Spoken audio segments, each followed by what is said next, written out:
नमस्कार बच्चों, मैं हूं कविता बिट्टू सिन्हा। आज मैं आप लोगों को वर्ग 7वीं की अध्याय 6 पढ़ाने वाली हूं, जिसके लेखक है यतीश अग्रवाल। इस पाठ में लेखक ने खून की बहुत सारी जानकारियां दी है कि हमारा खून कैसा होता है, लाल रंग का क्यों होता है, खून की कमी से होने वाली बीमारियां कौन कौन सी है और हमारे शरीर में खून क्या क्या काम करता है, जैसे बहुत सारी बातें। और इसके अलावा ब्लड बैंक के बारे में भी बताया गया है और रक्तदान के बारे में भी बताया गया है। तो आइए पाठ को शुरू करते हैं। रक्त और हमारा शरीर, जो कि एक निबंध के रूप में लिखा गया है। दिव्या अनिल की छोटी बहन है। इधर कुछ दिनों से उसे हर समय थकान महसूस होती रहती है। भूख भी पहले से कम हो गई है। अस्पताल में उसे डॉक्टर ने देखा तो कहा, लगता है दिव्या के शरीर में रक्त की कमी हो गई है।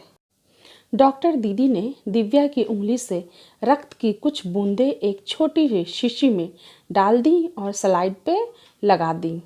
फिर अनिल से बोली, अनिल तुम कल अस्पताल से रिपोर्ट ले जाना।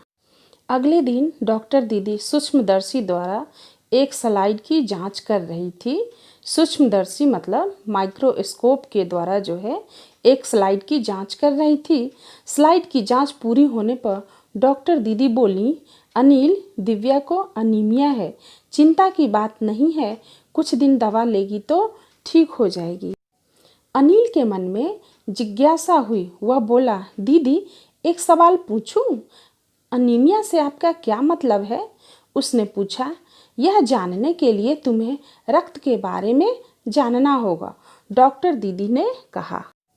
आपका क्या मतलब है दीदी?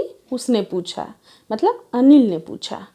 डॉक्टर दीदी ने कहा, फिर बोली, अनिल देखने में रक्त लाल द्रव्य के समान दिखता है, किंतु इसे सूक्ष्मदर्शी द्वारा देखे तो यह भानुमति के पिटारे से कम नहीं। मोटे तौर पर इसके दो भाग होते हैं। एक भाग वह जो तरल है, जिसे हम प्लाज्मा कहते हैं। दूसरा वह जिसमें छोटे बड़े कई तरह के कण होते हैं, कुछ लाल, कुछ सफ़ेद और कुछ ऐसे जिनका कोई रंग नहीं, जिन्हें बिंबाणु प्लेटलेट कण कहते हैं।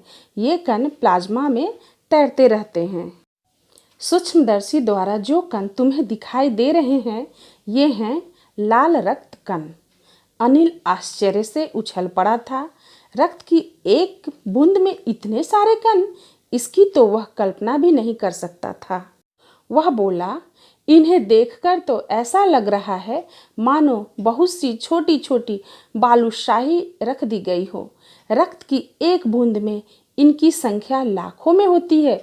यदि हम 1 मिलीमीटर रक्त ले तो उसमें हमें 40 से 55 लाख कण मिलेंगे। इनके कारण ही हमें रक्त लाल रंग का नजर आता है।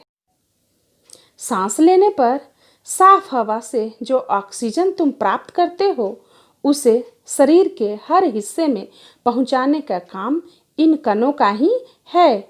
इनका जीवन काल लगभग 4 महीने होता है। 4 महीने के होते होते ये नष्ट हो जाते हैं। शरीर में हर समय नए कण बनते रहते हैं, जो नष्ट कणों का स्थान ले लेते हैं। हड्डियों के बीच के भाग मज्जा में ऐसे बहुत से कारखाने होते हैं, जो रक्त कणों के निर्माण कार्य में लगे रहते हैं। यदि कोई व्यक्ति उचित आहार ग्रहण नहीं करता तो रक्त कण बन नहीं पाते, रक्त में इनकी कमी हो जाती है। संतुलित आहार लेने मात्र से हम एनीमिया से बचे रह सकते हैं। अनिल ने सवाल किया, इसी कमी को एनीमिया कहते हैं? हाँ, यह कहना काफ़ी हद तक सही होगा।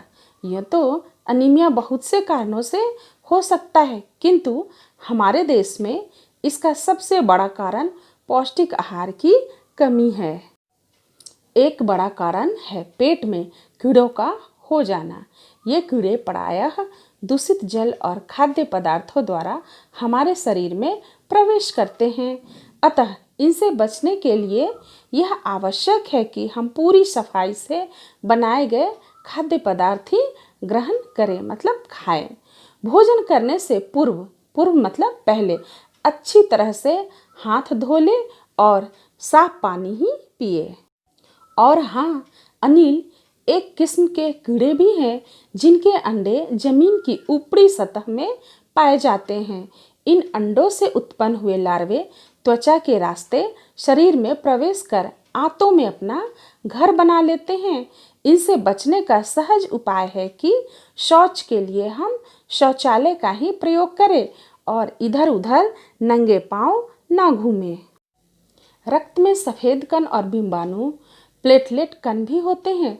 शरीर में उनका क्या काम है? दीदी बोली, सफ़ेद कण वास्तव में हमारे शरीर के वीर सिपाही हैं। जब रोगाणु शरीर पर धावा बोलने की कोशिश करते हैं तो सफ़ेद कण उनसे डटकर मुकाबला करते हैं और जहाँ तक संभव हो पाता है रोगाणुओं को भीतर घर नहीं करने देते। बिंबाणुओं का काम है चोट लगने पर रक्त जमाव क्रिया में मदद करना।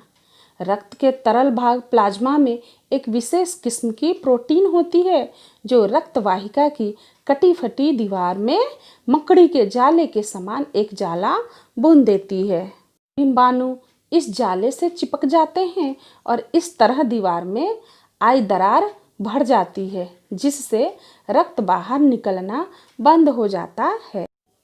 बहुत अधिक रक्त बह जाए तो उसे रक्त चढ़ाने की भी जरूरत पड़ सकती है, दीदी ने समझाते हुए कहा। अनिल ने कहा, क्या ऐसे समय में किसी भी व्यक्ति का खून काम आ सकता है? दीदी बोली, अनिल, हर किसी का रक्त एक सा नहीं होता।